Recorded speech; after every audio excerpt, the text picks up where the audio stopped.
Salut tout le monde, j'espère que vous allez bien les amis, on se retrouve pour une nouvelle vidéo. On va démarrer avec les unes des quotidiens madrilènes. Marca qui titre Rompecabezas, le casse-tête pour Carlo Ancelotti pour cette fin de saison avec Mbappé et Vinicius qui bon, sont pas forcément sur le meilleur plan physique depuis quelques semaines. On a un Mbappé qui semble tout de même un petit peu gêné, même s'il est revenu à l'entraînement. Bah, on l'a vu, il n'a pas pu démarrer la rencontre la semaine dernière face au Barça. Et il a manqué pas mal d'entraînement aussi cette semaine. Et puis on a évidemment le gros casse-tête en défense dont on a déjà parlé. On poursuit avec la une du quotidien AS. Le futur adversaire du Real ce week-end se nomme le Celta Vigo et notamment le Celta de l'expérimenté Iago Aspas. Iago Aspas qui, voilà, en évoquant le Real, nous dit je pense que le Real doit recruter Xabi Alonso. C'est l'homme idéal pour l'avenir du Real. Il nous dit aussi ils viennent de perdre une finale. Ils vont avoir très envie de se ressaisir. Et puis autre petite déclaration pour Vinicius, il nous dit Vinicius méritait le ballon d'or tout comme Rodrigo la saison passée. Le Celta est une équipe très surprenante qui est capable d'embêter tout le monde franchement en Liga. Donc ça nous promet une belle affiche ce week-end. On les a vus très récemment, le Celta menait 3-1 du côté de Barcelone, c'était il y a 15 jours.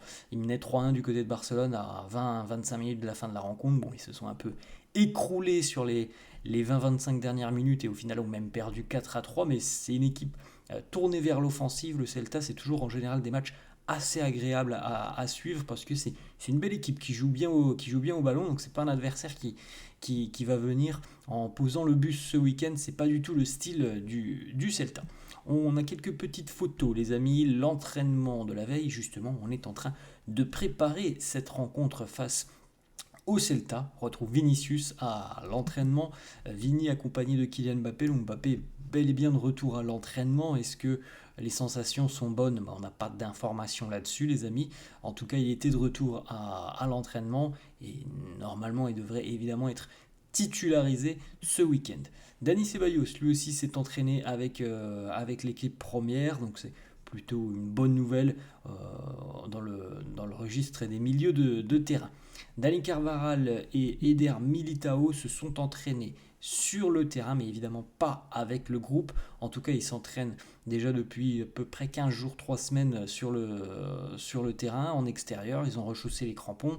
Ils touchent un peu le ballon, mais pour l'entraînement avec le groupe, il faudra attendre encore un petit peu, je pense, même si ça va arriver d'ici peut-être quelques semaines, peut-être mi-mai, ça va arriver, ils vont revenir dans le groupe.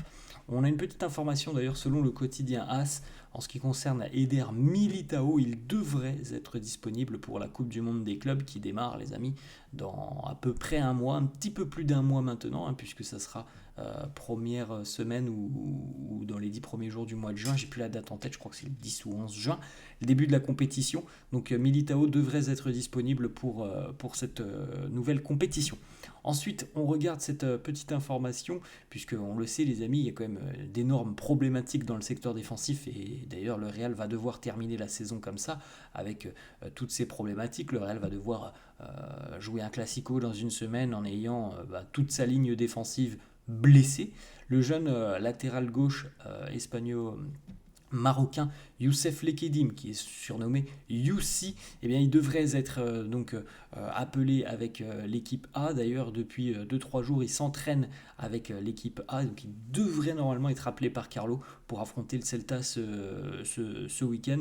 Il évolue évidemment avec la Castilla de Raoul et c'est un titulaire indiscutable à son poste de latéral gauche. Donc, évidemment, les amis, quand on voit les problématiques du Real en défense, aussi sur ce poste de latéral gauche où on a un Ferland Mendy qui, après avoir eu de bonnes sensations l'année dernière, est quand même cette année, encore une fois, retombé un petit peu, entre guillemets, dans ses travers de pépins physiques très réguliers. On a un Fran Garcia qui, malheureusement pour lui, alors je trouve qu'il a quand même progressé, Fran Garcia, mais malheureusement pour lui, je pense quand même que il est limité. Il est limité pour le très haut niveau que requiert d'être au Real Madrid, pourquoi pas essayer le jeune Youssi sur cette fin d'année. En tout cas, l'appeler dans le groupe, ça me semble être une très bonne idée.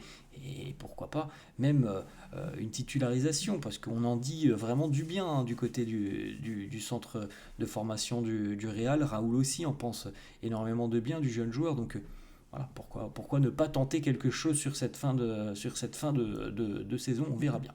On regarde donc les amis, bon, on l'a déjà évoqué, hein, mais ça c'est même Marca qui a fait une petite une là-dessus. Marca qui titre donc avec la Defensa del Real Madrid está en cuadro, le Real qui a perdu donc toute sa ligne de titulaires jusqu'en fin de saison à minima. Bon, il y en a qui sont blessés depuis le début, il y en a qui viennent d'être blessés. En tout cas, les titulaires au poste, traditionnellement, ne seront pas là et c'est assez hallucinant. On va devoir terminer la saison avec 4 joueurs qui ne sont pas normalement des titulaires indiscutables, et on rajoutera évidemment aussi, les amis, certainement quelques profils de la Castilla, on vient de le dire, le jeune Youssi qui devrait être appelé.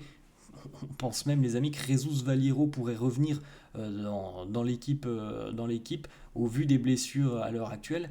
Lorenzo Aguado aussi semble être une option qui a du crédit au poste de défenseur central. En plus de ça, Aguado, il a quand même cette capacité à évoluer un petit peu partout quasiment sur la ligne défensive, donc on pourrait aussi le retrouver sur les derniers matchs de Liga. Aguado, il me semble qu'il avait joué en tout début d'année 2025 la Coupe du Roi, le premier match de 2025 je crois, ou le deuxième, je crois que c'était face à Mineral, Deportivo Minera. Il avait joué Lorenzo Aguado. Autre information en ce qui concerne l'avenir, les amis, de Lucas Vazquez et de Luka Modric, l'avenir en suspens, parce qu'on sait qu'il y a beaucoup de rumeurs autour d'un départ de Lucas Vazquez, et en ce qui concerne Luka Modric, on n'a quand même pas l'impression que c'est la folie à l'heure actuelle en ce qui concerne des avancées sur une éventuelle prolongation de contrat. On n'a pas l'impression que ça avance très rapidement et positivement.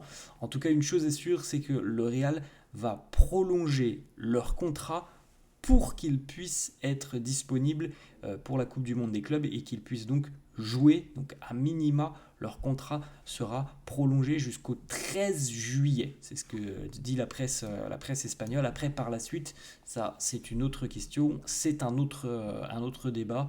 Comme le dit le quotidien AS, Lucas Vazquez pourrait quitter le Real.